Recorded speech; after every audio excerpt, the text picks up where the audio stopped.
Hello, nandito tayo sa QC branch. Marami nagtatanong paano ba makapunta dito, Docs. Papakita ko yung exact location natin today. Nandito tayo sa Sergeant Esguerra Avenue. Makikita nyo yung tower ng ABS-CBN dito.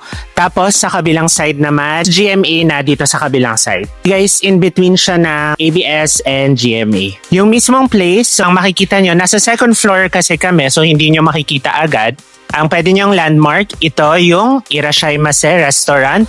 For now, ang pwede nyo ipin sa Grab, Hiragana Lounge. Kung papasok kayo dito para sa mga may cars, alam ko kailangan nyo ng parking kaya hindi ako kumukuha ng space na walang parking. Marami naman parking, no? Maraming slots. Hindi naman siya, bihira siya napupuno.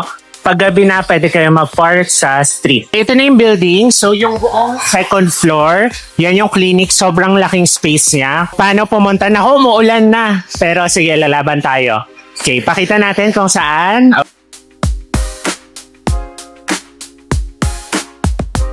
Pasok kayo dito, then akyat tayo ng stairs. Itong building na to, bago kasi yung owner, kaya yung mga space, puro kami bagong tenants. Naswertehan namin kasi yung buong second floor, kinuha na namin para sobrang luwag nung clinic. Ayan na, so akit kayo. Ito na yung entrance ng clinic. We're open every day from 12 to 8 p.m. See you guys dito.